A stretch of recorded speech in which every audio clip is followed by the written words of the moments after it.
It is a cold dawn in Rome.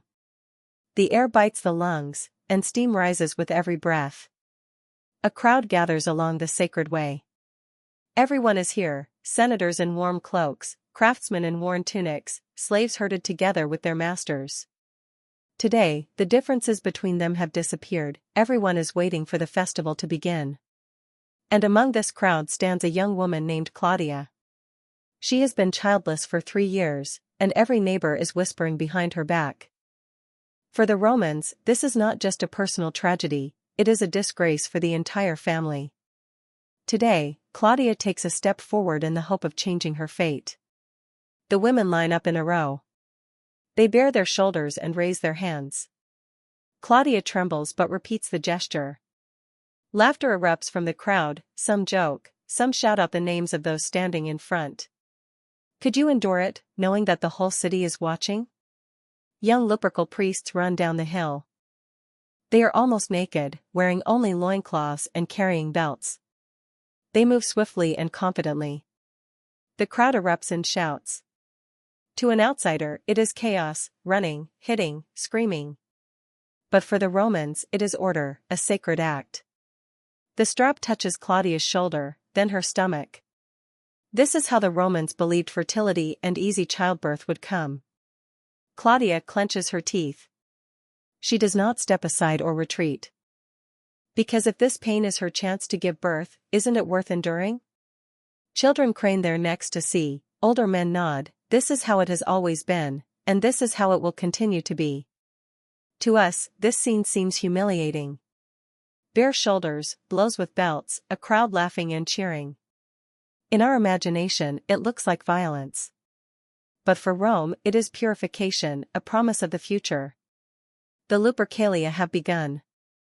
The city has accepted the ritual, and with it, entered a new cycle of the year. To understand the meaning of Lupercalia, we must start with the name. The holiday comes from the deity Lupercus, the spirit who protected herds, fertility, and protection from wolves. His image was similar to that of Faunus, the god of forests and fields. For the Romans, Lupercus was the one who stood on the border between man and wild nature. He protected livestock, gave harvests and, most importantly, granted childbirth. Why wolves? Because the wolf was a symbol of Rome from the first day of its existence. In the legend of Romulus and Remus, the sons of the god Mars and the priestess Rhea Silvia, the children had no chance of survival. They were thrown into the cold waters of the Tiber. But the river carried the babies to the shore near the Palatine Hill, where they were found by a she-wolf. She nursed them with her milk and saved them from death.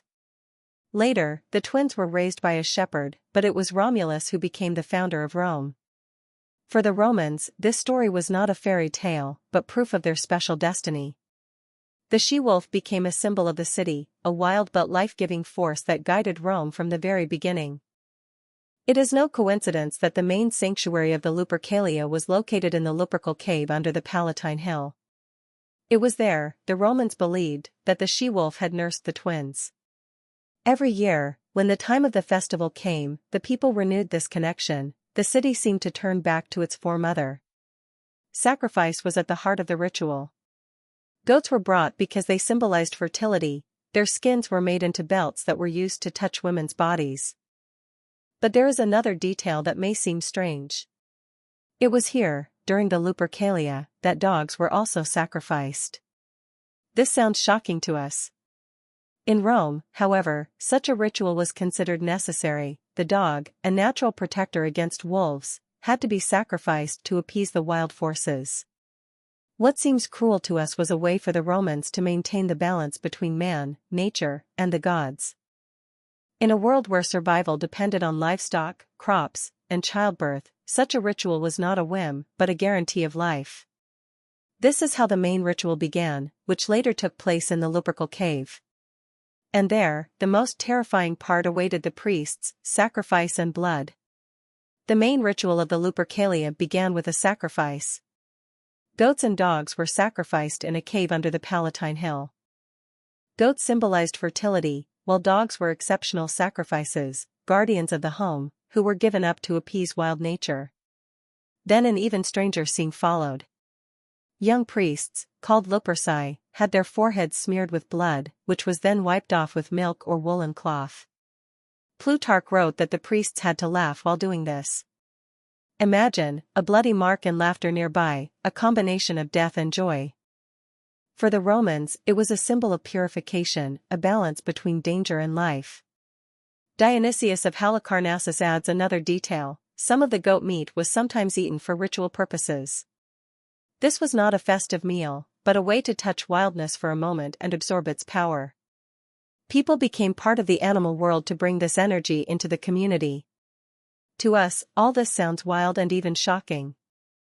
But for the Romans, the ritual was a magical bridge between the city and the forest, between people and nature. They believed that without this sacrifice, Rome would be defenseless. Because everything depended on balance with the environment, the harvest, livestock, and life itself. The official ritual, sacrifices and bloody ceremonies, was only the beginning. Then came a phase that the Romans called controlled chaos. Ovid wrote in Fasti that more was allowed during the Lupercalia than at any other time of the year. For one day, the usual rules of honor, family control, and strict morality could be set aside. For Roman society, where order was valued above all else, it was a kind of release valve. Once a year, the city plunged into chaos, only to return to its usual order with renewed vigor the next day. By evening, Rome was transformed. The streets were no longer quiet, crowds poured out of their homes, and the festivities spilled out beyond the cave. Feasts, wine, music, chaos now took center stage, which ancient authors called the erasure of boundaries. Ovid, in his Fasti, recalls that on this day more was permitted than ever before. Slave girls and free women could sit side by side at the same table, and young men and women allowed themselves what would have been considered shameful at other times. Imagine a warm evening after the ceremony. The streets are buzzing. On wooden tables are amphorae of cheap wine, and the smell of roasted meat mixes with the smoke from torches. Slaves carry drinks, young men laugh, and girls dance to flutes and drums. Shouts, movement, jokes. This is not a banquet in a patrician's house, where everything is done according to protocol. This is a spontaneous street, where for one day more is allowed than ever before. And this is precisely where the Romans saw the meaning. Society plunged into chaos in order to wake up renewed the next morning. The Lupercalia were not just a celebration of physicality or purification. They had another side, a political one. Everyone took part, from simple craftsmen to senators and even the highest officials of the state. It was impossible to miss this holiday, as it was considered a matter for the entire community. The presence of the nobility emphasized that Lupercalia was not just a folk festival, but part of the political life of the city. The most famous episode took place on February 15, 44 BC. Imagine the sacred way. The air is still cold, but the crowd is so dense that it is difficult to breathe.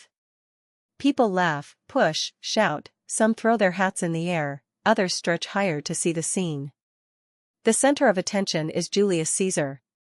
He sits on a raised platform, wrapped in a purple toga. He is no longer just a politician, he is a dictator, the victor of civil wars, the conqueror of Gaul, the most influential man in the world. And then Mark Antony rushes out from among the priests. His body glistens with sweat, and he is wearing only a loincloth. A moment ago, he was part of the ritual, holding a goatskin belt in his hands. Now he is holding something else, a crown. He raises it high so that the whole crowd can see it and hands it to Caesar. Time stands still. The silence lasts only a second, and then the square explodes. Some shout with excitement, others with fear. For some, it is a gesture of respect, for others, a dangerous challenge. The word rex, king, sounded like a curse to the Romans. It reminded them of the time when the people overthrew the monarchs and established a republic. Even the mere thought of royal power could turn into a riot. Plutarch writes that Caesar refused to accept the crown 3 times. And 3 times the crowd reacted differently, sometimes with applause, sometimes with boos. Imagine the atmosphere, thousands of people, half supporting, half booing. Some raise their fists, some spit at his feet. Some call for a new order, others fear the return of the monarchy. What would have happened if Caesar had stretched out his hand and accepted the crown? Would he have become king of Rome that very day? Or would the crowd have torn him to pieces right there in the square? Meanwhile, the senators watched in silence. For many, this spectacle was the final proof that the power of one man had gone too far. And perhaps it was then that the final decision was made to stop the dictator who had become greater than the republic itself. That year, the Lupercalia turned not into a fertility ritual, but into a political spectacle. And it was on this stage that the question that would decide the future of Rome was asked: would it remain a republic or become a kingdom? A few weeks later, Caesar would die on the Ides of March. Historians still argue whether the scene with the crown at the Lupercalia was merely a symbol of his power or whether it actually hastened his end. When the bolt fell from outside, the slave girl's room turned into a prison cell. Darkness covered them like a black cloth, and even the girl's breath sounded like the voices of ghosts. No one could leave, no one had the right to escape. Behind the wall, the noise continued for a long time, laughter and music from the emperor's banquets, the stomping of soldiers in the corridors. Inside, silence reigned, where every movement echoed in the hearts of strangers. This contrast blurred the line between two worlds: outside, grandeur and luxury; inside, a cramped cage where time stood still. During the first nights, the girl hid her face in her hands and was afraid to even breathe. But gradually, fear became part of her body.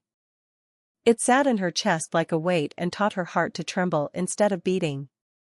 Every night, her childhood receded, giving way to a shadow that slowly engulfed her. This is how the slaves fell asleep behind locked doors, each of them imprisoned in darkness and their own silence. In the morning, the doors opened as abruptly as they had closed at night. The slaves came out like nameless shadows. None dared to look up, their eyes had to remain downcast. They moved silently, like water filling a vessel and taking any shape. No one had the right to stand out, because individuality meant danger. Here, the rule was, to be invisible was to survive. The girl gradually learned this art. Her steps became quieter, her hands more obedient, and her thoughts shorter. She dissolved into the crowd, losing any semblance of herself. It seemed that with each passing day, her body belonged less and less to her. No one asked who she was or where she came from. She became just another figure in a long line of those who once existed and then disappeared without a trace. The Lupercalia were remarkable for their duration. Just think, for over 1,000 years, from the time of the legendary Romulus to the fall of the empire, the Romans repeated the same rituals every mid-February. The holiday survived kings, a republic, and emperors. For many generations, it was a part of life, as familiar as the changing seasons. But in the 5th century, everything changed. The Christian Church increasingly dominated the cultural life of the empire. To it, Lupercalia seemed like open paganism: sacrifices, nudity, orgies, chaos. What was once a sacred ritual was now called demonic debauchery. In 494, Pope Gelasius I officially banned the holiday. One decree, and a ritual that had lasted for centuries disappeared from the calendar. Imagine what it looked like. An old Roman, who still remembers the crowds on the sacred way, shakes his head. Without Lupercalia, the city will lose its power, the gods will turn away. A young priest replies with fire in his voice. Your gods are demons. Rome now has a different faith and a new order. It was a clash of two worlds. For the elders, it was the end of a tradition that had held Rome together since the days of the she-wolf. For the new generations, it was the beginning of an era where old rituals seemed barbaric. But even prohibition could not completely erase the memory. Historians believe that new traditions arose in place of the old rituals. One example is Valentine's Day. It also falls in mid-February and is also associated with couples, love, and union. For the Church, it was a conscious alternative to the ancient holiday, to replace it, but not erase it. The irony is striking.